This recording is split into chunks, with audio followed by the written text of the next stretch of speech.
Thank you. আপনার ওই ওষুধে আমার মাথার যন্ত্রণা একদম চলে গেছে। আর ওই ভয়ঙ্কর স্বপ্ন এখন সেটাও আর দেখি না। হ্যাঁ, ওই ভয়ঙ্কর স্বপ্ন যার কথা আপনি সবসময় বলেন, কিন্তু আপনি আমাকে সেই ব্যাপারে কোনোদিনও বলেননি। ওই ভয়ঙ্কর স্বপ্নগুলো কি?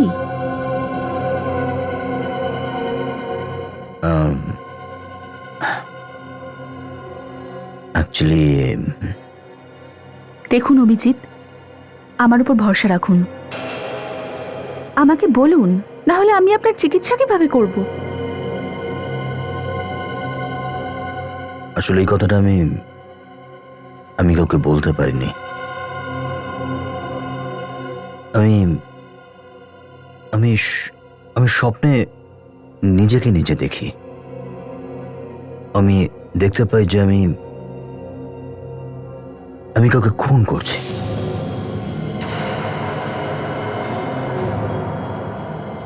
আর সেটাও কোনো সিআইডি অফিসারের মতো নয়, একজন অপরাধের মতো।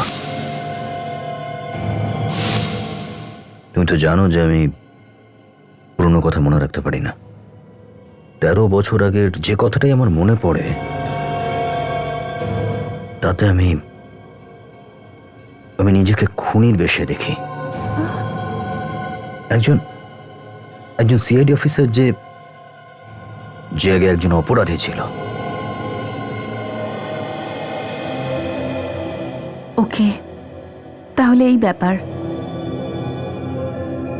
চিন্তা করবেন না, সব কিছু ঠিক হয়ে যাবে। আমি আপনার সঙ্গে রয়েছি। আমাকে আপনার বন্ধু ভাবুন।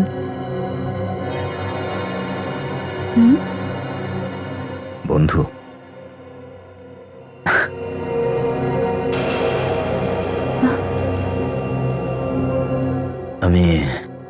আমি দুঃখিত মায়া, কিন্তু এই শব্দটাতেই ঘেন্না হয়ে গেছে আমার। যাকে যাকে আমি বন্ধু ভেবেছি, তারাই আমায় পেছন থেকে ছুরি মেরেছে, ঠকিয়েছে আমায়। এরকমটা কেন বলছেন? এত বছর সিআইডিতে একসঙ্গে কাজ করেছি, একসঙ্গে সময় কাটিয়েছি, কিন্তু আজকে যখন আমার ওদের সবচেয়ে বেশি প্রয়োজন, তখন ওরা কি করলো? আমাকে ছুঁড়ে ফেলে দিল, বের করে দিল আমায়। এই পৃথিবীতে কেউ কারো বন্ধু হয় না মায়া। I am very sorry. তার মানে ওষুধ নিজের কাজ শুরু করে দিয়েছে। এবারে এই অভিজিৎ নিজের বন্ধুর ওপর তো কি, দয়া আর রেসিপির ওপরও ভরসা করতে পারবে না। বাহ, আই এম সরি। আমি তোমায় আমার সমস্যাগুলো বলতে শুরু করলাম। আচ্ছা, কি কি বলতে চাইছিলে তুমি আমায়? তুমি যখন এখানে ডাকলে আমায়, তখন কিছু বলতে চাইছিলে না তুমি আমায়? হ্যাঁ, অ্যাকচুয়ালি একজন লোক আছে যে আপনার সঙ্গে দেখা করতে চায়।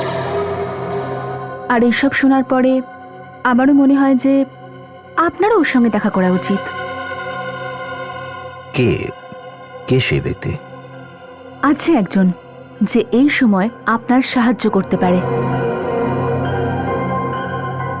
আমায় সাহায্য? ঠিক আছে, কবে দেখা করতে হবে? কাল দুপুরবেলা। আবার দেখা হবে। আরে হ্যাঁ? তুমি এখান থেকে যাবে কি করে? আমি ট্যাক্সি নিয়ে নেব, ডোন্ট ওয়ারি। না না, তুমি এত রাত হয়ে গেছে, আমি ছেড়ে দিচ্ছি তোমায়, দাঁড়াও। না না, আপনি চিন্তা করবেন না, আমি চলে যাব। না না, ঝামেলার কি আছে, আমি তোমায় ছেড়ে দিয়ে আসছি। এসো প্লিজ। থ্যাঙ্কস।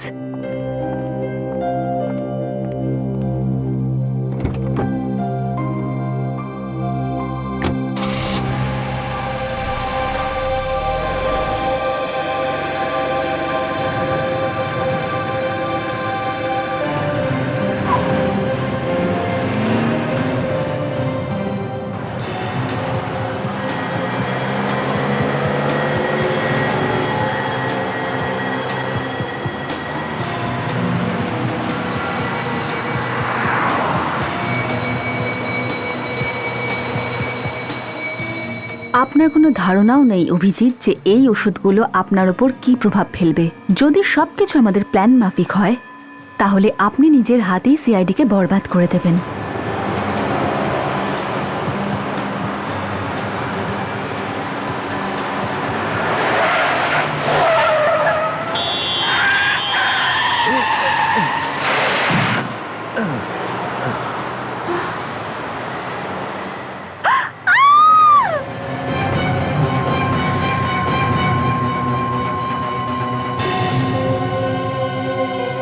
মাই গড,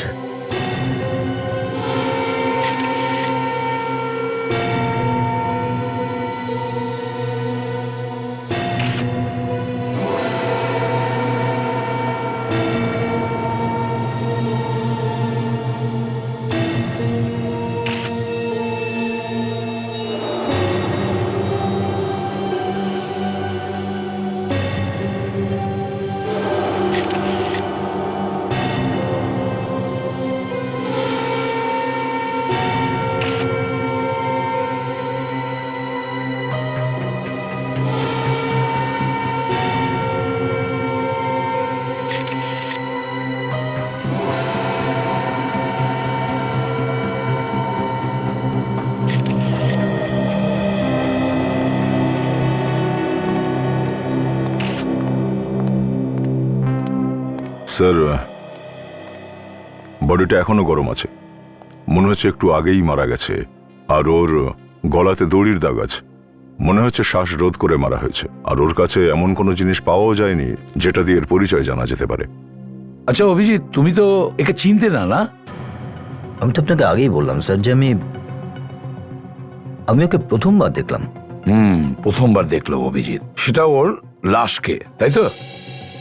আগে হ্যাঁ, আর সেটাও তোমারই গাড়িতে। আগে হ্যাঁ, গাড়ি তো আমারই। কিন্তু স্যার, আমি তো বললাম না আপনাকে যে আমি বুঝতেই পারিনি যে সেটা কিভাবে লাশটা গাড়ির ভিতরে কি করে এলো। আশ্চর্য ব্যাপার, তাই না? যে অভিজিতের গাড়ির পেছনের সিটে একটা লাশ ছিল আর অভিজিতের চোখেই পড়েনি। আমি খেয়াল করিনি স্যার। তুমি বলেছো যে যখন ওই গাড়িটা পার্ক করেছিলে তখন তো এই লাশটা গাড়িতে ছিল না। স্যার, যদি তখনই জানতে পারতাম তাহলে আমি তখনই আপনাদেরকে ফোন করতাম। হ্যাঁ। আচ্ছা, তুমি ওখানে ওই হোটেলে কতক্ষণ ছিলে? আমরা রাত 11:30 থেকে প্রায় 1:30 পর্যন্ত ছিলাম। 11:30 থেকে 1:30 পর্যন্ত। আচ্ছা অভিজিৎ, তুমি রাত্রি 11টা থেকে 1:30 পর্যন্ত কি কি করতে গিয়েছিলে? ডিনার করতে গিয়েছিলাম স্যার। আমি তো বললাম আমি ওর সঙ্গে ছিলাম। আরে হ্যাঁ, আমি তো ভুলে গিয়েছিলাম যে ও তোমার নতুন বান্ধবী মায়া, তাই না? আচ্ছা, এর ব্যাপারে তো তুমি কোনোদিন কিছু বলোনি। স্যার, ও নতুন বন্ধু হোক বা পুরনো, আপনাদের কিন্তু এই বিষয়ে কিচ্ছু বলার নেই। বলার আছে অভিজিৎ, কি করব বলো, বলার তো আছে। কারণ যখন এই লাশটা তোমার গাড়ি থেকে পাওয়া গেছে, এ তোমার সঙ্গে ছিল গাড়িতে। আর আশ্চর্য কথা, এও লাশ দেখতে পাইনি। স্যার, আপনি ওকে এর মধ্যে টানবেন না। আমি তো আপনাকে বলছি লাশের বিষয়ে যা কিছু জানি, আমি তো সেটা বলছি আপনাকে। অভিজিৎ, এক মিনিট দয়া, এক মিনিট। যদি লাশের ব্যাপারে তুমি সব বলে থাকো তাহলে এটা বলো, এই লাশটা তোমার বন্ধ গাড়িতে আসলো কখন আর কিভাবে? তা সেটা এটা হতে পারে যে ভুলবশত গাড়িটা খোলা ছিল আর কেউ হয়তো লাশ ভেতরে ঢুকিয়ে দিয়েছে। আরে অভিজিৎ, তুমি একজন অলরেডি সিআইডি অফিসার, আর এত বড় ভুল? সেটা তো আমি খবর নেবই। দয়া, স্যার। লাশটাকে ফরেন্সিক ল্যাবে পাঠিয়ে দাও। হ্যাঁ, ব্লুনি ইন্টারন্যাশনাল হোটেলে চলো। Yes sir.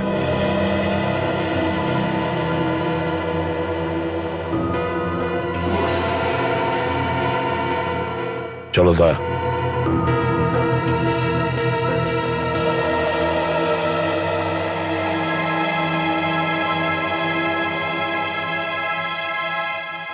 এই ছবিটা ভালো করে দেখুন। বলুন যে এই লোকটাকে কখনো দেখেছেন? না স্যার। আপনাদের মধ্যে কেউ? ভালো করে দেখুন। না স্যার। আপনি দেখেছেন? আপনি? না। ম্যানেজার বাবু, আপনি বলুন, আপনি দেখেছেন লোকটাকে? আগে না, আমি একে কখনো দেখিনি। আপনাদের কোনো জায়গায় ভুল হচ্ছে। আমাদের হোটেলে এইসব খুন খারাপি উল্টো সিধো কাজ কখনোই হয় না। এখানে সব ভদ্রলোকেরা আসে। তাহলে কি ভদ্রলোকেরা ভুল করে না? আমি মানছি যে আপনি এই লোকটাকে চেনেন না, কিন্তু দেখেছেন তো? আরে আমি তো বললাম স্যার, এই লোকটা আমাদের হোটেলে কখনো আসেইনি। এই লোকটা খুন হয়েছে মাত্র 3-4 ঘন্টা হয়েছে। তারপরে ওর লাশকে আপনাদের হোটেলের পার্কিং লটে পাওয়া গেছে, একটা খালি গাড়ি থেকে পাওয়া গেছে, বুঝেছেন? স্যার, এটা হতে পারে যে যার গাড়ি থেকে লাশটা পাওয়া গেছে খুনটা সেই করেছে। যতটুকু জিজ্ঞেস করেছি ঠিক সেটুকুই উত্তর দেবেন, বুঝেছেন? বেশি চালাকি করার চেষ্টা করবেন না। লাশ আপনাদের হোটেলের পার্কিং লটে পাওয়া গেছে, আপনাদের হোটেলে। স্যার, স্যার, এটাও তো হতে পারে যে এই লোকটা হোটেল পর্যন্ত আসেনি, ওকে কেউ বাইরে মেরে ফেলে। হতে পারে। চলুন আমাদের গিয়ে দেখাবেন আপনাদের হোটেলের পার্কিং লট। আচ্ছা দাদা, এই পার্কিং লটের সিকিউরিটি গার্ড আপনি? হ্যাঁ স্যার। এই ফটোটা দেখে বলুন তো, এই লোকটাকে এখানে আসতে যেতে দেখেছেন? না স্যার। মন দিয়ে দেখো, একটু আগে 3-4 ঘন্টা আগে এই লোকটা এখানে ছিল। না স্যার, এই লোকটা তো হেঁটে এইখানে আসেনি। যদি গাড়িতে আসে তো সেটা বলতে পারবো না। স্যার, লোকটা যদি এখানে গাড়ি করেই এসে থাকে তাহলে পার্কিং লটেই গাড়িটা থাকা উচিত। হ্যাঁ ঠিক। একটা কাজ করো, পার্কিং লটে যতগুলো গাড়ি এসেছে খোঁজ নাও যে ওই সব গাড়িগুলো হোটেলের গেস্টের কিনা। স্যার, স্যার আমাকে জিজ্ঞেস করুন না, আমি আপনাকে সব বলছি। স্যার, এর মধ্যে অর্ধেক গাড়ি আমাদের নিজেদের স্টাফের, আর অর্ধেক গাড়ি হলো তাদের যারা এই হোটেলে রয়েছেন। তাহলে সচিন, ম্যানেজার বাবুর সঙ্গে যাও আর হোটেলে যে কয়জন গেস্ট আছে প্রত্যেকের কাছে গিয়ে খোঁজ নাও যে তাদের কোন কোন গাড়ি। চলুন। স্যার, হ্যাঁ, এটাও তো হতে পারে যে যে মারা গেছে আর যে খুনি সে একসঙ্গে একই গাড়িতে এই হোটেলে এসেছিল। কি তুমি কি বলতে চাইছো? তাড়াতাড়ি বলো তো। স্যার, হতে পারে খুনি ওই লোকটাকে এখানেই খুন করে, হ্যাঁ। আর খুন করার পরে লোকটার লাশটাকে অভিজিৎ স্যারের গাড়িতে ঢুকিয়ে দেয় আর তারপর এখান থেকে পালিয়ে যায়। হতে পারে খুনি অভিজিতের গাড়িতে লাশটাকে রাখে আর ওইখান থেকে পালিয়ে যায়, কিন্তু সেটা নিজের গাড়িতে, বিবেক, নিজের গাড়িতে। এই হোটেলের ভেতরে যে কটা গাড়ি যায় আর আসে সব কটার নাম্বার তুমি নোট করো। হ্যাঁ স্যার, সবকিছুই লেখা আছে। বিবেক, রেজিস্টারটা চেক করো। Yes, sir. দেখো গত 3-4 ঘন্টার মধ্যে কটা গাড়ি এখানে যাওয়া আসা করেছে।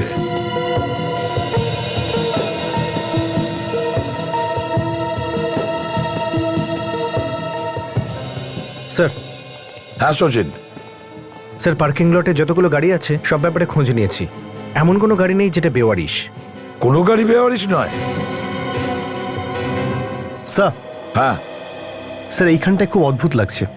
এই গাড়ি ZZAAT 409 9:55 হোটেল থেকে বাইরে যায়, কিন্তু হোটেলে কটার সময় আসে এটা লেখাই নেই।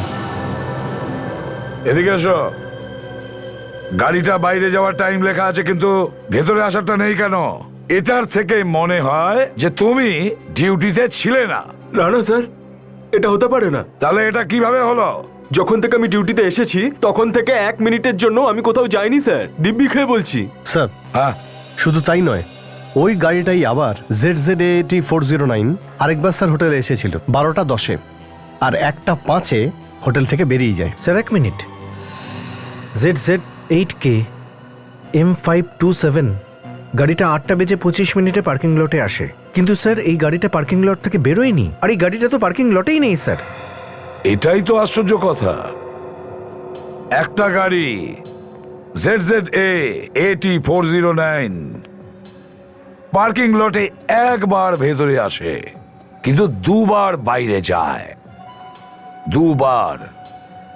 কিন্তু এন্ট্রি ভেতরে আসার শুধু একবার।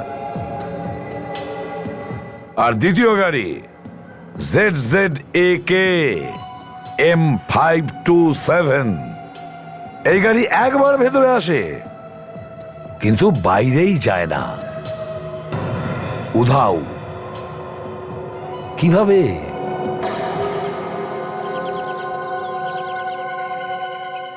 আর কতক্ষণ অপেক্ষা করতে হবে? কখন আসবে সেই ব্যক্তি? ব্যাস এখনই পৌঁছে যাবে। তুমি কিন্তু এটা বললে না যে লোকটা কে আসলে। উনি এখনই পৌঁছে যাবেন, আপনি নিজেই জিজ্ঞেস করে নেবেন। আচ্ছা, কমসে কম এটা তো বলো, করেটা কি, আমার সাথে কেন দেখা করতে চায়? অ্যাকচুয়ালি সবকিছু উনিই বলবেন।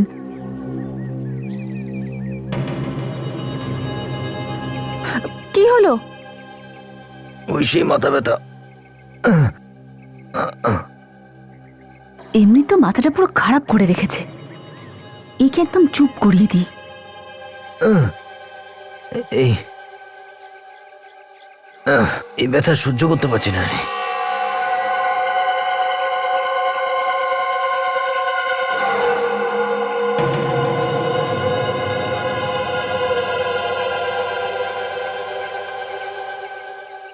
এই নিন, এই ওষুধটা খেয়ে নিন, ঠিক হয়ে যাবেন আপনি।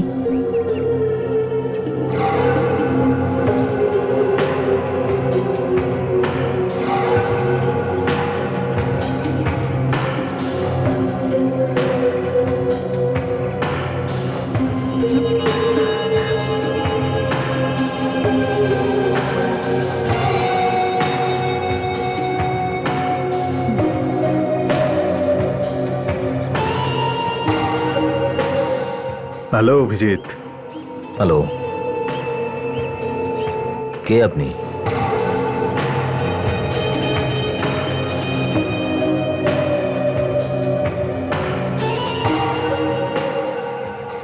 জিজ্ঞাসা করার স্বভাবটা যাবে না তোমার। হাই, অমিত নাম আমার। অমিত, কি বিষয়, কি ব্যাপার? আমার সাথে কেন দেখা করতে চাইছেন? মায়া আমাকে বলল যে গতদিন তোমার সাথে কি হয়েছিল, শুনে খুব খারাপ লাগলো। সিআইডিতে এত বছর ধরে কাজ করার সততা কোনো কাজে লাগলো না, ওরাই তোমাকে সন্দেহ করলো। একসময় যাদের উপর তুমি সবচেয়ে বেশি ভরসা করেছিলে। মায়া, আমি তোমার বন্ধু হিসেবে এই কথাগুলো তোমায় বলেছিলাম, কিন্তু তুমি তুমি সারা দুনিয়া এইসব কথা বলে বেড়াচ্ছ। হ্যাঁ অভিজিৎ, ইনি আমার দাদা হন, আপনি ওর ওপর সম্পূর্ণ বিশ্বাস করতে পারেন, ও শুধু আপনার সাহায্য করতে চায়। হ্যাঁ অভিজিৎ, আমার কাছে তোমার জন্য দারুণ একটা অফার আছে। অফার? আমি কিছু বুঝলাম না। এমন একটা অফার যাতে তুমি সিআইডি সবার কাছ থেকে প্রতিশোধ নিতে পারবে যারা তোমার বিশ্বাস ভেঙেছে। কিন্তু তুমি আমায় নিয়ে কেন এত ভাবছো? হ্যাঁ, তুমি এসব কেন করছো আমার জন্য? আমি কিছুই করব না, যা করার তোমাকেই করতে হবে। আমি তো শুধু তোমাকে অফার দিচ্ছি, আর তাও এই জন্য অভিজিৎ যে তুমি আমার বোনের বন্ধু। তা না হলে পথ চলতি লোকের সাহায্য করা আমার অভ্যেস নয়। হ্যাঁ অভিজিৎ, এটা খুবই ভালো সুযোগ, প্লিজ না বলবেন না?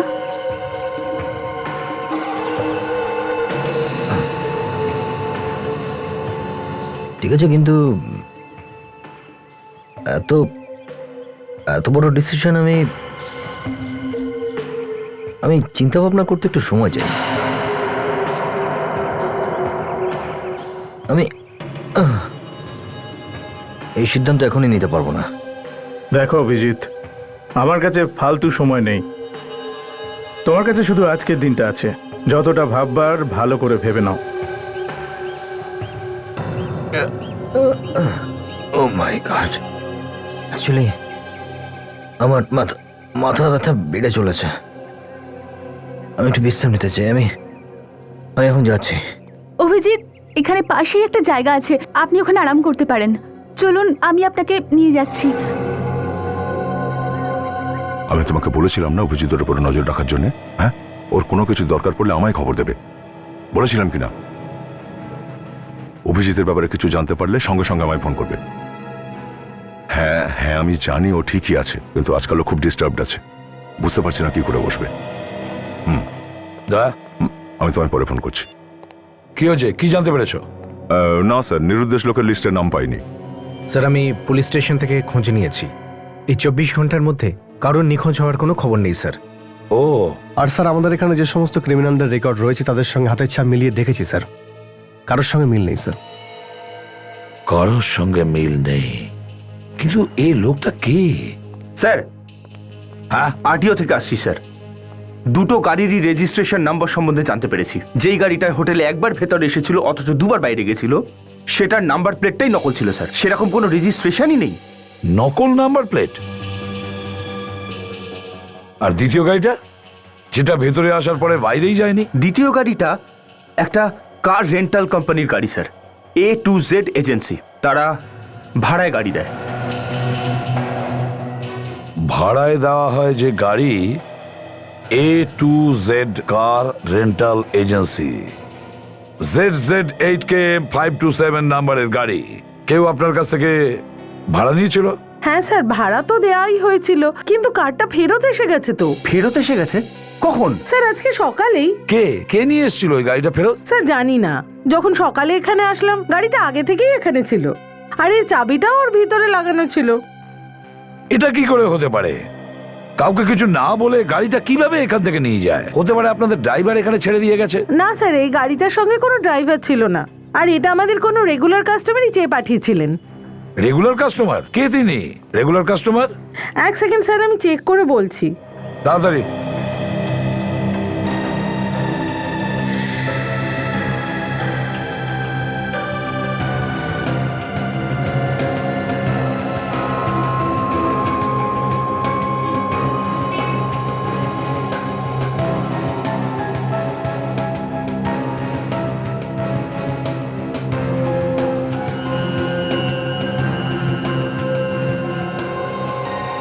ফেডরিক, এই দেখো,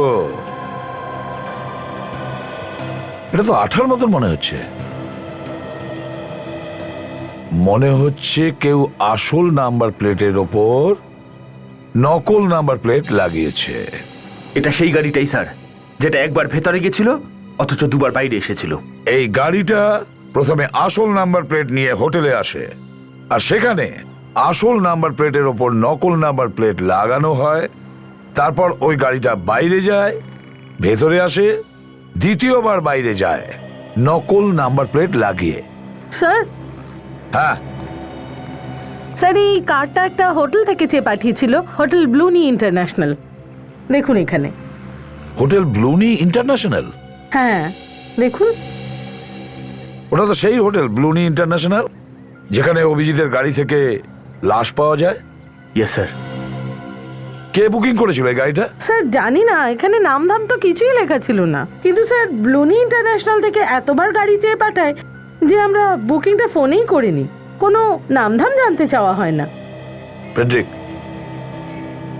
দয়াকে ফোন করো আর বলো ও যেন হোটেল ব্লুনি ইন্টারন্যাশনালে যায় আর গিয়ে জিজ্ঞাসাবাদ করে এই গাড়ির ব্যাপারে। আমরা জানি যে 10 তারিখে A to Z এজেন্সি থেকে এখানে একটা গাড়ি পাঠানো হয়েছিল। গাড়িটা কার জন্য চেয়ে পাঠানো হয়েছিল তার নাম আর ঠিকানা আমাদের জানা দরকার। ভালো করে চেক করে বলো। হ্যাঁ স্যার।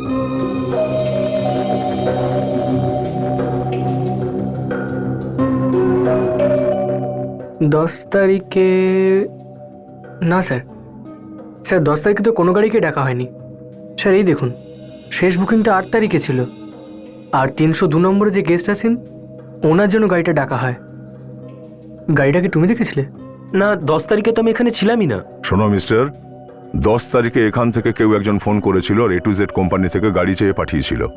কিভাবে পাবে আমরা জানি না, কিন্তু খোঁজ করে আমাদের জানাও 10 তারিখে গাড়িটা কে চেয়ে পাঠিয়েছিল। স্যার আমাদের বিশ্বাস করুন স্যার, স্যার আমাদের মধ্যে কেউ ফোন করেনি।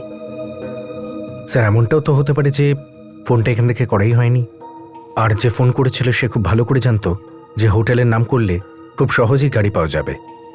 সচিন যেই হোক না কেন এই হোটেলেরই লোক। স্যার 1 মিনিট স্যার, স্যার মনে পড়েছে স্যার, ওই দিন A to Z কোম্পানির ড্রাইভারকে আমি হোটেলে আসতে দেখেছিলাম, কিন্তু মহেশ তাকে বাইরেই আটকে দিল। মহেশ? কে এই মহেশ? মহেশ এই হোটেলেই কাজ করে তো, প্রথমে ট্রাভেল ডেস্কে আমার সাথেই ছিল। তার মানে স্যার এই সব নাম্বার ওর কাছেই হবে, আর তার মানেও খুব সহজেই গাড়ি বুক করতে পারবে। হ্যাঁ স্যার। এই মুহূর্তে মহেশ আছে কোথায়? আজকে তো মহেশ আসেনি, ম্যানেজার স্যার তো সকাল থেকে ওকে খুঁজছে, ফোনটাও তুলছে না। সচিন মনে হচ্ছে এই সেই লোক যাকে আমরা খুঁজছি। এর বাড়ির অ্যাড্রেসটা দাও তো। দেখো সালুকে, এই লোকটাকে চেনা খুব মুশকিলের ব্যাপার। কোনো জায়গা থেকে কিচ্ছু জানতে পারছি না। আমি কি জন্য আছি বস?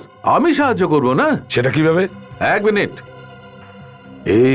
এই লোকটির মুখটা খুব ভালো করে দেখো বস। আমার মনে হয় মরবার কিছুক্ষণ আগেই ও সেভ করেছে। আর এই দেখো, সেভের কারণেই এর মুখের ওপর এই কাটা চিহ্নটা। এটা আর এমন কি বড় কথা ডাক্তার বাবু, এ হয়তো পুরনো ব্লেড দিয়ে দাড়ি কাটছিল। না ফ্রেডি, ব্যাপারটা পুরনো ব্লেডের নয় বস, একটু মন দিয়ে দেখো ওর মুখটা।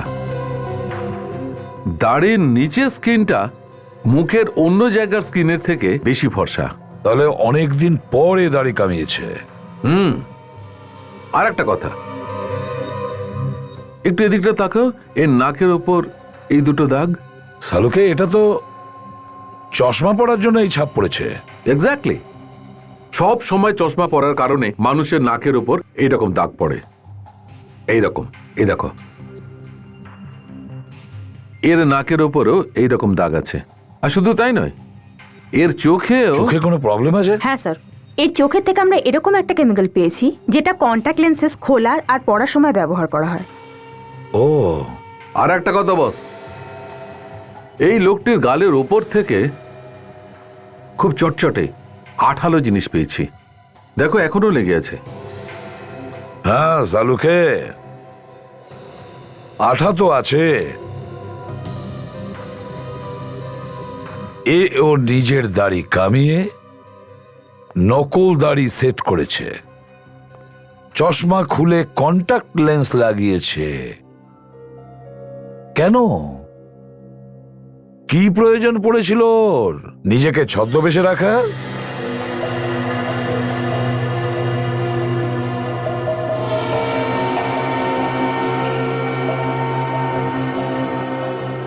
পুরো ঘরটা তছনছ করে রেখে গেছে। মনে হচ্ছে কোনো কিছুর খোঁজে এসেছিল। আর হ্যাঁ স্যার, মহেশকেও দেখা যাচ্ছে না। ওর কিছু হয়ে যায়নি তো? হয় ওর কিছু হয়েছে অথবা ও বাড়ি ছেড়ে পালিয়েছে।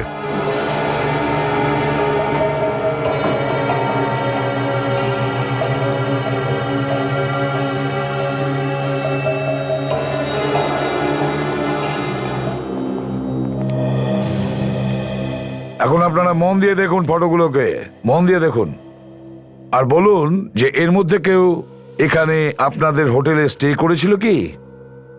দেখুন একটু মন দিয়ে। হ্যাঁ স্যার, আমি একে এখানে দেখেছি।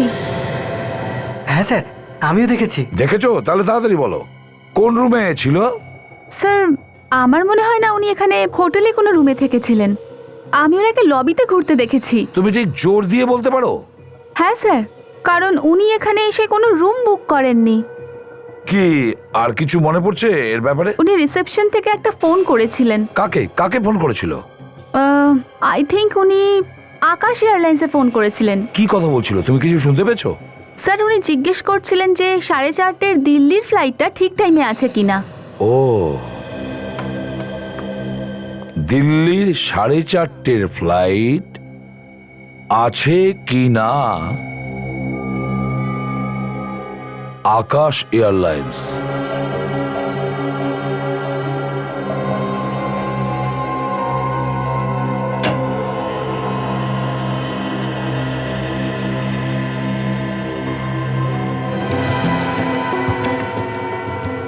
সচিন, হ্যাঁ স্যার। এসো, এটাকে ধরো।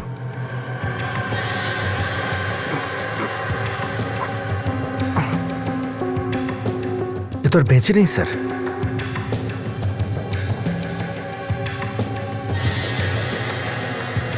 এতগুলো টাকা খুনি ওকে মেরে দিয়ে চলে গেল, কিন্তু টাকাগুলো নিল না। তার মানে খুনি কিছু খুঁজতে এসেছিল, চুরি করতে নয়। এই দেখুন স্যার, ওর লাইসেন্স। ও মহিষী স্যার। তাহলে কি খুঁজতে এসেছিল এখানে? স্যার হতে পারে মহেশ যা লুকিয়েছিল খুনি সেটা পাইনি। এক কাজ করি, চলো আমরা ওই বাড়িটা তল্লাশি নিই। হয়তো আমরা ওই জিনিসটা পেয়ে যেতে পারি যেটা ওই খুনিটা পায়নি।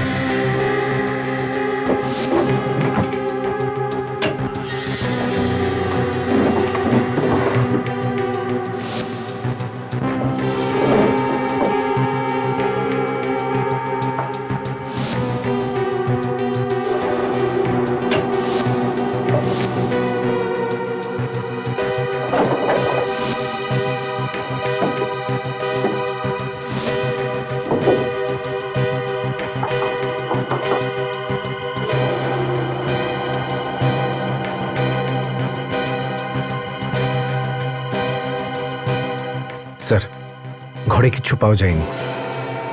এই দেখো, কত পুরনো তুলো।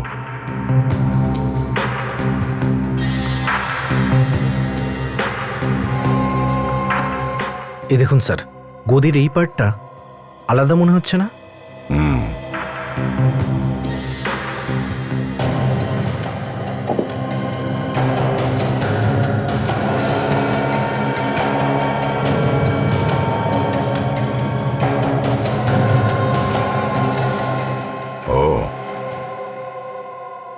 Room number 225, hotel Blooney international. আকাশ এয়ারলাইন্সে দিল্লিগামী ফ্লাইটের জন্য সেদিন কজন প্যাসেঞ্জার ছিল যারা আপনাদের এখানে টিকিট বুক করেছিল অথচ ফ্লাইটে যায়নি? স্যার 1 মিনিট চেক করে বলছি।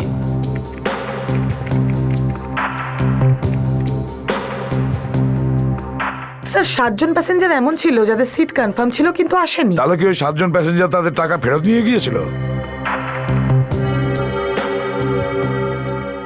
না স্যার, শুধু 4 জন ছিল যারা নিজেদের টাকা ফেরত চেয়েছিল আর ফ্লাইটের কিছুক্ষণ আগে নিজের টিকিট ক্যান্সেল করিয়েছিল। আর বাকি 3 জন ওনারা কি করেছেন? স্যার ওর মধ্যে থেকে 2 জন পরের ফ্লাইটে টিকিট বুক করিয়েছিল। তার মধ্যে একজন কি করেছিল? স্যার ওর টিকিটও ক্যান্সেল করেনি, আবার টাকাও ফেরত চায়নি। ও, নাম কি সে ব্যক্তির? কে সে? স্যার মিস্টার কুমার নামের কেউ। ওনার পাসপোর্টে তাই লেখা আছে। উনি এখানকার নন, নাইরোবি থেকে এসেছেন। তার মানে সে এনারাই? কিছু লেখা আছে তার ব্যাপারে? স্যার ওনার টিকিট নাইরোবি থেকে মুম্বাইয়ে ছিল, তারপর এখান থেকে উনি দিল্লি যেতেন। যদি এনার দিল্লি যাওয়ার ছিল তাহলে মুম্বাইয়ে কেন নেমেছিল? স্যার ওনার ফোন এসেছিল, উনি বলেছিলেন নাইরোবি থেকে আসার পর 8 ঘন্টা উনি মুম্বাইয়ে থাকবেন, তারপর উনি দিল্লি যাবেন। 8 ঘন্টাও মুম্বাইয়ে ছিল আর তারপরে সে দিল্লি গেছিল? আচ্ছা, ও কি করছিল তাহলে 8 ঘন্টা মুম্বাইয়ে? কোনো হোটেলে থাকার কথা ছিল কি? কোনো নামটাম দিয়েছে কি? না স্যার, হোটেল সম্পর্কে কিছু নাই, কিন্তু ওনার ফেরার টিকিট সম্পর্কে লেখা আছে। কি? স্যার 1 সপ্তাহ পর উনি দিল্লি থেকে হংকং যাবেন। 1 সপ্তাহ পরে দিল্লি থেকে হংকং এ যাওয়ার কথা? আচ্ছা মিস্টার কুমার, নাইরোবির লোক। এই মিস্টার কুমারের ফুল ডিটেলস আমার চাই।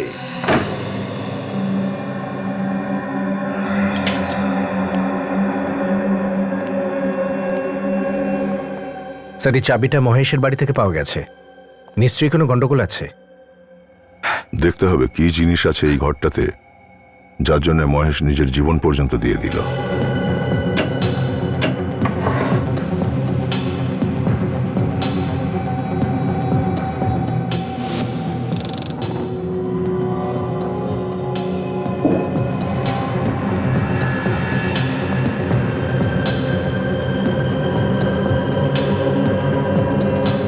স্যার, কি হলো সচিন? স্যার এই দেখুন ট্রিমার আর এই রেজার। ও,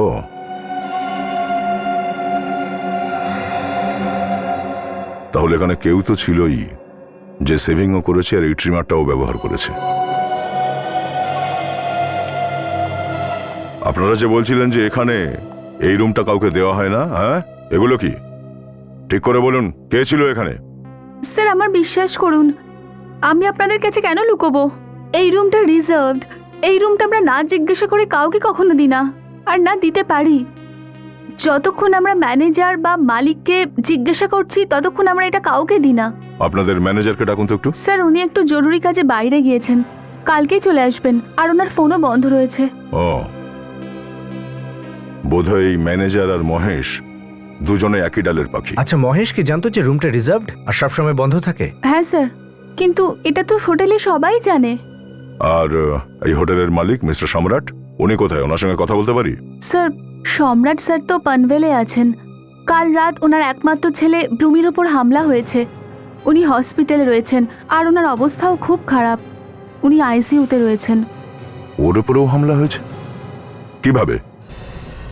আচ্ছা, তাহলে কুমার টাকা নেই তো খুন করার জন্য? কন্ট্রাক্ট কিলার? হ্যাঁ স্যার, নাইরোবি পুলিশ আমাদের এই ইনফরমেশনটা দিয়েছে স্যার, যে কুমার একজন নাম করা কন্ট্রাক্ট কিলার।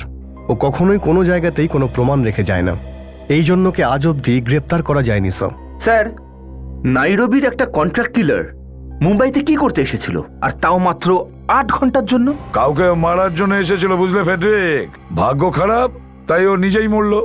স্যার, কুমার নিজের দাড়ি আর গোফ আর চশমা খুলে নকল দাড়ি, গোফ আর কন্ট্যাক্ট লেন্স কেন ইউজ করবে স্যার? কারণ স্যার এখানে তোকে কেউ চেনেই না। বিবেক ওর দাড়ি গোপ কামিয়ে কন্টাক্ট লেন্স লাগিয়েছে এই কারণে যে খুন করার সময় যদি ওকে কেউ দেখে ফেলে, যাতে ওকে কেউ চিনতে না পারে ওর আসল চেহারা দেখে। আর ও এই প্ল্যানটাও করেছিল যে খুন করার পরে ও দিল্লি চলে যাবে নিজের আসল চেহারা নিয়ে। নিজের আসল চেহারা মানে নকল দাড়ি আর গোপ লাগিয়ে চশমা পরে। আর ও এটাও ভেবেছিল যখন 7-8 দিন পরে ওর গোপ দাড়ি উঠবে, ও তখন হংকং চলে যাবে নিজের আসল চেহারা নিয়ে। এত প্ল্যানিং করে যখন এসেছিল, নিশ্চয়ই কোনো বড় কাজ এসেছিল স্যার। হ্যাঁ, ও কোনো বড় কাজ নিয়েই এখানে এসেছিল। কিন্তু স্যার সে রাতে তো এখানে সেরকম কোনো দুর্ঘটনা ঘটেনি, আর না কোনো বড় লোকের উপর হামলা। হতে পারে মিস্টার কুমার কাউকে খুন করার আগেই নিজেই খুন হয়ে গেছে। কিন্তু স্যার এই কুমার কাকে মারার জন্য এখানে এসেছিল এটা এখনো জানতে পারা যায়নি স্যার। সেটাও আমরা জানতে পারবো বিবেক, সেটাও জানতে পারবো।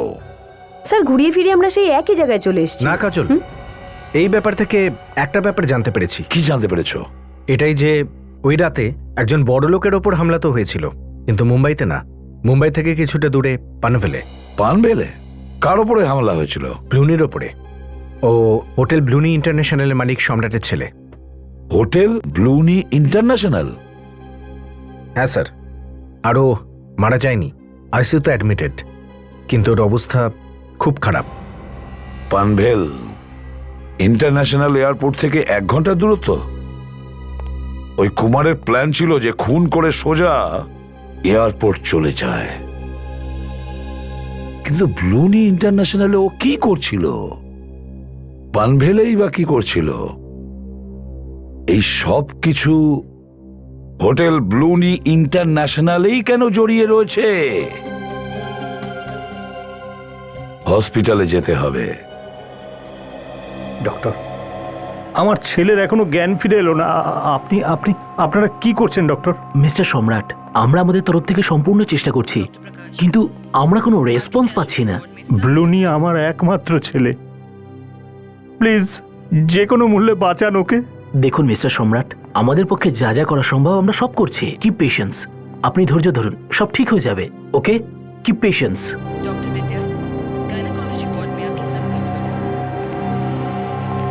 কি জানা গেল ম্যানেজারের ব্যাপারে? স্যার এখনো পর্যন্ত কিছু না, কিন্তু ফ্রেডি আর কাজল খোঁজ নিচ্ছে। সম্রাট বাবু, হ্যাঁ, আমি আইসিবির প্রদ্যুমান, সিআইডি থেকে এসেছি। সিআইডি? হ্যাঁ বলুন। সম্রাট বাবু, আমরা জানতে পেরেছি আপনার ছেলের ওপর যে হামলা হয়েছিল সেটা কেউ সুপারি দিয়েছিল, কন্ট্রাক্ট দিয়েছিল আপনার ছেলেকে খুন করার জন্য। Contract killing? আগে হ্যাঁ, শুধু এটাই নয়, ও খুনি, ও কিলের। আপনারই হোটেলে ছিল, রুম নাম্বার 225। আপনারা কি বলছেন আমি কিছু বুঝতে পারছি না। একটাই লোক ছিল যে সবকিছু বোঝাতে পারত, মহেশ, কিন্তু ওকেও খুন করা হয়েছে। মহেশ খুন হয়ে গেছে? আগে হ্যাঁ, এর মানে হলো একটাই যে আর একজন কেউ আছে যে এই পুরো ব্যাপারটা জানে, হয়তো আপনার ম্যানেজার। আমার ম্যানেজার? সেও নিখোঁজ। বলুন সম্রাটবাবু, আপনার ছেলে ব্লুনি কি কারোর সঙ্গে কোনো শত্রুতা বা কোনো ঝগড়াঝাটি? না না স্যার, আমার ছেলে তো খুবই শান্ত স্বভাবের ছেলে, ওর সাথে কারো শত্রুতা থাকতেই পারে না। তাহলে আপনার এমন কোনো শত্রু যে আপনার ছেলেকে মেরে আপনার উপরে প্রতিশোধ নিতে চাইছে?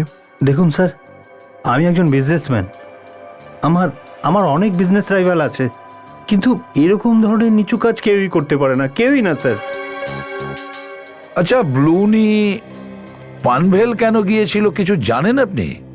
স্যার ওখানে ও এক বন্ধু আশিয়ার সাথে দেখা করতে গেছিল। নিজের ফ্রেন্ডের সঙ্গে দেখা করতে গেছিল?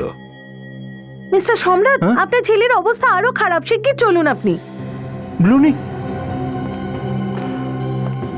কি হলো? আরে কি হয়েছে? ব্লুনি, ডক্টর কিছু করুন প্লিজ প্লিজ। সম্রাটবাবু ছেলের ব্যাপারে খুব চিন্তায় আছেন। কি হচ্ছে? কষ্ট হচ্ছে? আপনার কি মনে হয় এই মুহূর্তে কিছু বলবেন উনি? দেখুন প্লিজ, দেখুন একটু। সচিন, করুন না প্লিজ প্লিজ। হ্যাঁ, এই ব্লুনির সঙ্গে হামলা হওয়ার সময় কেউ তো নিশ্চয়ই দেখেছে। প্রত্যেক শুক্রবার সিদ্ধার্থ অফিস থেকে 10টার সময় চলে আসতো। ওই দিনও সে একইভাবে 10টার সময় চলে এসেছিল, আর ও এসেই বৌমাকে তৈরি হওয়ার জন্য বলে। কোনো পার্টিতে যাওয়ার কথা ছিল। আচ্ছা, ব্লুনিরও কি যাওয়ার কথা ছিল সিদ্ধান্ত আর আশিয়ার সঙ্গে? এই জন্য ও এসেছিল এখানে? বড়লোক বাবার শয়তান ছেলে, রাতের পর রাত আমাদের বাড়ির সামনে ঘোরাফেরা করত। কতবার বারণ করেছিলাম আমি ওকে, নির্লজ্জ, কোনো কথাই শুনতো না। এই বাড়ির সামনে ঘোরাফেরা করতো কেন? স্যার, আমার বৌমা প্রথম দিকে ব্লুনির বাবার হোটেলে কাজ করত। ব্লুনি ওকে বিয়ে করতে চেয়েছিল, এই জন্য পাগলের মতো এই বাড়ির চারদিকে ঘোরাফেরা করত। ও আশিয়াকে বিয়ে করতে চেয়েছিল? এসব আপনাকে কে বললো? এটা আমার অন্য কারো কাছ থেকে খোঁজ নেওয়ার দরকার ছিল না। হোটেলের ম্যানেজার এসেছিল ব্লুনির সম্বন্ধ নিয়ে। ম্যানেজার? তারপরে কি হলো? আবার কি, ছেলে ওকে তাড়িয়ে দিয়েছে। তোর ভাগ্যটাই ভালো ছিল যে ওকে মারেনি। আচ্ছা এটা বলুন, যখন সিদ্ধার্থ আর আশিয়া পার্টিতে যাওয়ার জন্য বেরিয়েছিল তখন কি হয়েছিল? কি আবার হবে, আমি ওপরে শুতে যাওয়ার জন্য চলে যাই। একটু পরে বাইরে থেকে কিসের যেন আওয়াজ এলো। কিরকম আওয়াজ? মনে হলো দুটো বাজি ফাটার মতো আওয়াজ। ওর একটু পরেই একটা ছেলের চিৎকার শুনতে পেলাম। ওটা ব্লুনিরই আওয়াজ ছিল। মেরে ফেলবো তোকে, মেরে ফেলবো, এই বলে চেঁচাচ্ছিল। আর তারপরে 3 নম্বর বাজি ফাটানোর আওয়াজ। তার মানে 3-3টে গুলি চলেছে ওই রাতে? হ্যাঁ, আমি যখন ছুটে নিচে গেলাম তো ওখানে আমি দেখি ব্লুনি রক্তাক্ত অবস্থায় পড়ে আছে, আর আমার ছেলে সিদ্ধার্থ আর বৌমা দুজনেই শেষ হয়ে গেছে, শেষ হয়ে গেছে, সব শেষ হয়ে গেল। আচ্ছা এটা বলুন যে যে লোকটা গুলি চালিয়েছিল তাকে কি আপনি দেখেছিলেন? না। আপনি কাকে সন্দেহ করেন? আমি জানি ওকে।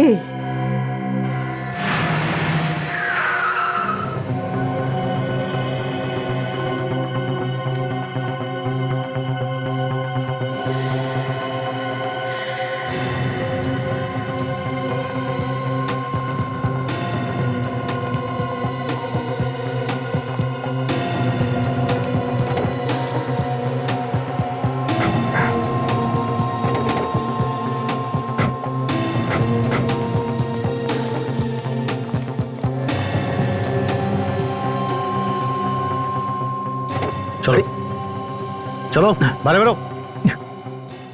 আপনারা কেন বিবাহিতা মহিলার ঘরে সম্বন্ধ করতে গেছো? হ্যাঁ, আমি সম্বন্ধ নিয়ে চলো একে। চলুন আসুন।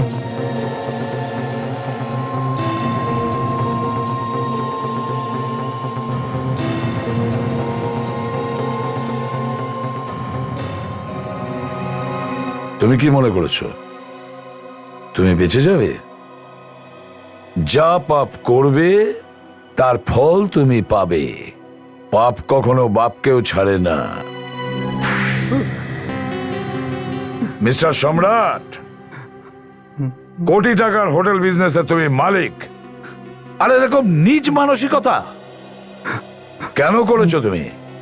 এই সবই আমি আমার ছেলের জন্য করেছি, আমার ছেলে ব্লুনির জন্য।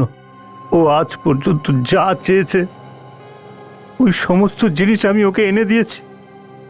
কিন্তু একদিন ও আমাকে বলল যে আমাদের হোটেলের এক রিসেপশনিস্ট আশিয়াকে ওর খুব পছন্দ হয়েছে। আমি ব্লুনিকে অনেক বোঝানোর চেষ্টা করেছিলাম, অনেক রকমভাবে চেষ্টা করেছিলাম, কিন্তু ও মানেনি। বাধ্য হয়ে ওর জিদ আমাকে মানতে হয়েছিল। কিন্তু ওই আশিয়া মেয়েটা বিবাহিতা ছিল, এর জন্য সবার আগে আমি ওকে এটা বোঝালাম যে ওর নিজের হাজব্যান্ড সিদ্ধান্তকে ডিভোর্স দিয়ে দিক আর আমার ছেলেকে বিয়ে করে নিক। একটা বিবাহিতা মেয়ের সঙ্গে নিজের ছেলেকে বিয়ে করার কথা বোঝাতে গিয়েছিলে তুমি। নির্লজ্জতারও একটা সীমা আছে। তারপরে কি হয়েছে বলো? আমি আশিয়াকে টাকার লোভ দেখালাম, ও রাজি হয়ে গেল। কিন্তু ওর স্বামীর সিদ্ধান্ত, ও একটু গোয়ার টাইপের ছিল, কোনো মূল্যে আশিয়াকে ডিভোর্স দিতে রাজি হচ্ছিল না। এই জন্য আমি ভাবলাম সিদ্ধান্তকেই রাস্তা থেকে সরিয়ে দেব। এই জন্য আপনি নাইরোবি থেকে কুমারকে ডাকলেন? হ্যাঁ, কুমার আসল নাম্বারে লাগানো গাড়ি করে হোটেলের ভেতরে এলো। হোটেলের রুমের ভিতর গিয়ে ও নিজের দাড়ি গোফ সব কামিয়ে ফেলে। আর এই সময়ের মধ্যেই মহেশ নকল নাম্বার প্লেটটা গাড়ির উপর লাগিয়ে দিল। কিন্তু মহেশ এটা জানতো না যে কুমার একজন খুনি। নকল নাম্বার প্লেট লাগানো গাড়িতে কুমার আশিয়ার কাছে গিয়েছিল সিদ্ধার্থকে খুন করার জন্য।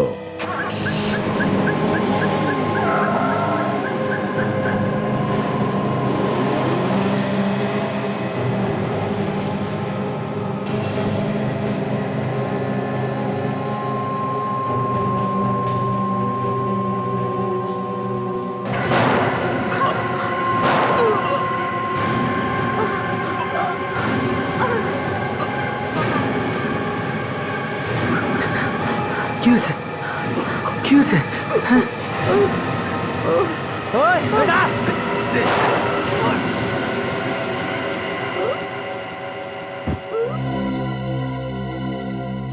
সম্রাট বাবু, আপনি যে ছেলের জন্য এগুলো করেছেন, কুমার তো তাকেও মেরে দিয়েছে।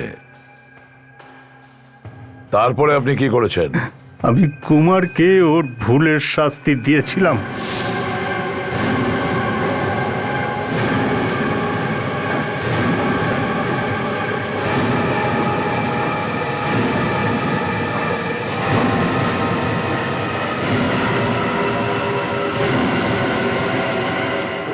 মহেশ তো আপনারই লোক ছিল, তাহলে ওকে কেন মারলেন? ও প্রয়োজনের বেশি জেনে গেছিল।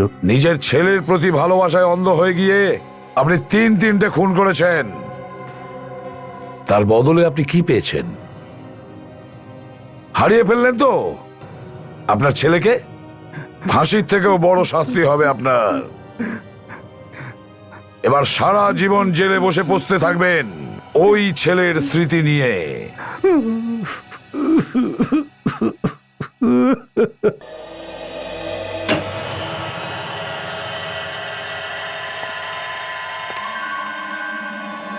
অভিজিৎ, তুমি তুমি এখানে কি করছো? সেটাই আমি তোমায় জিজ্ঞাসা করছি। তুমি এখানে এই মেন্টাল হসপিটালে কি করছো অভিজিৎ? আমার জন্য সবচেয়ে ভালো এই জায়গাটাই। আমার এখানেই থাকা উচিত। তুমি এরকম কথা কেন বলছো? হ্যাঁ, আমি তোমাকে এখানে থাকতে দেবো না। তুমি চলো আমার সঙ্গে। অভিজিৎ, তোমার কিচ্ছু হয়নি, তুমি ঠিক আছো। তাড়াতাড়ি জিনিস প্যাক করো আর চলো আমার সঙ্গে, প্লিজ। আমি কোথাও যাব না। আর এই বন্ধুত্ব ড্রামা বন্ধ করো দয়া। সেই সময় তোমার বন্ধুত্ব কোথায় গিয়েছিল, যখন এসিপি স্যার আমায় সিআইডি থেকে বের করে দিয়েছিল? হ্যাঁ, কত ভরসা করেছিলাম তোমায় আমি। আমি জানতাম না যে তুমি বন্ধুত্বের আড়ালে এত বড় শত্রুতা করবে আমার সাথে। বন্ধুত্বের আড়ালে শত্রুতা? হ্যাঁ, তোমাকে কতবার তোমার মাথা যন্ত্রণার কারণ জিজ্ঞাসা করেছি, তুমি বলেছো আমাকে? হ্যাঁ, প্রত্যেকবার তুমি কথা ঘুরিয়েছো। আর এসিপি স্যার তোমাকে সিআইডি থেকে বার করে দেয়নি। উনি চেয়েছেন তুমি একটু বিশ্রাম নাও আর আবার ফিরে এসো। কে কি চাইছে আমি সব জানি। তোমার যা ভাবার তুমি ভাবতে পারো, কিন্তু আমি তোমাকে এখানে থাকতে দেবো না কিছুতেই। তোমার ব্যাগ কোথায়? চলো।